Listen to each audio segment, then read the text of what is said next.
Hey guys, I'm Michael Loyd, pro pickleball player, coach, and believe it or not, Pokemon aficionado. I've been competing professionally since 2023. I've won over 135 matches on the Pro Tour, and I'm currently ranked in the top 10 for men's singles. Today, we're gonna be talking about holding the paddle wrong. Most beginners do. If your grip is off, your shots are gonna feel inconsistent, even if you have perfect form. This is one of the first things I fix in beginner lessons, and it changes everything. I'll show you exactly how to hold the paddle and adjust your grip pressure for any shot. Number one, start with the handshake grip.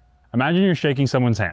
That's the way you're gonna reach out and grip the paddle. This grip gives you a neutral starting position where you can easily hit both forehands and backhands. I hear a lot of people overcomplicating this, worried about what bevel or their index finger, anything like that. Again, just shake the hand of the paddle, you're gonna be fine. Number two, avoid the frying pan grip. The big issue with this is that, yes, you'll be great at covering your forehand side, but it's gonna limit what you can do with your backhand. You will see some of the top pros like Riley Newman and his sister Lindsay using this grip.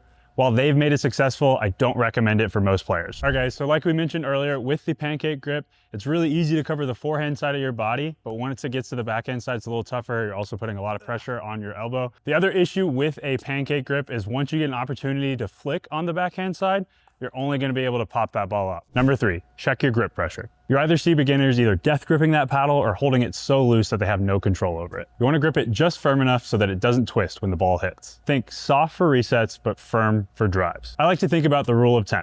I always want the grip pressure that I have and the intensity from my opponent's ball to add up to 10. So if they're hitting an 8 out of 10 ball at me, I'm gonna have that grip pressure at about a 2 out of 10 to make sure that I can control the ball coming at me. When we talk about grip pressure, we mentioned earlier that you don't wanna be too loose. This is what that would look like in the middle of a hands battle.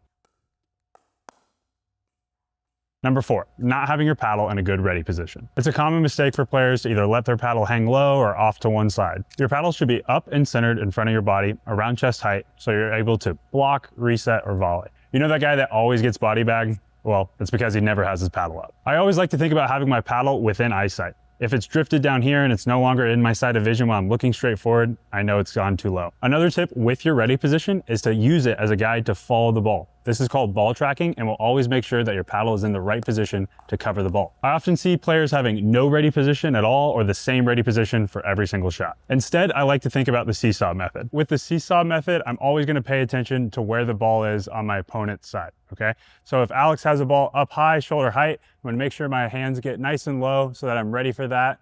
And if it gets down low and I see he's attacking me up high, I'm gonna get up here so I can protect my shoulders as well. Number five, use your non-dominant hand to reset. Between shots, use your off hand to reset your grip back to neutral. This is faster than fumbling around with one hand and it keeps your grip consistent. I like to think about this like I'm always bringing my hands back together. Another reason why we want to use our non-dominant hand to help us reset is to make sure that we don't sit on one side or the other. If I'm always sitting with my backhand, like I see a lot of players do, it leaves them exposed on this forehand side. So if he attacks me, I'll either have to come over and chicken wing that shot, or I'm just not going to be able to get there altogether.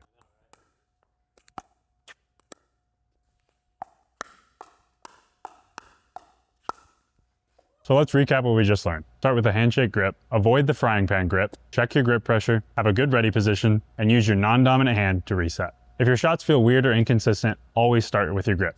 It's the root of everything. For more breakdowns like this to help elevate your game, like and subscribe for more, and I'll see you on the next one. And if you're using the frying pan grip, I promise we won't judge.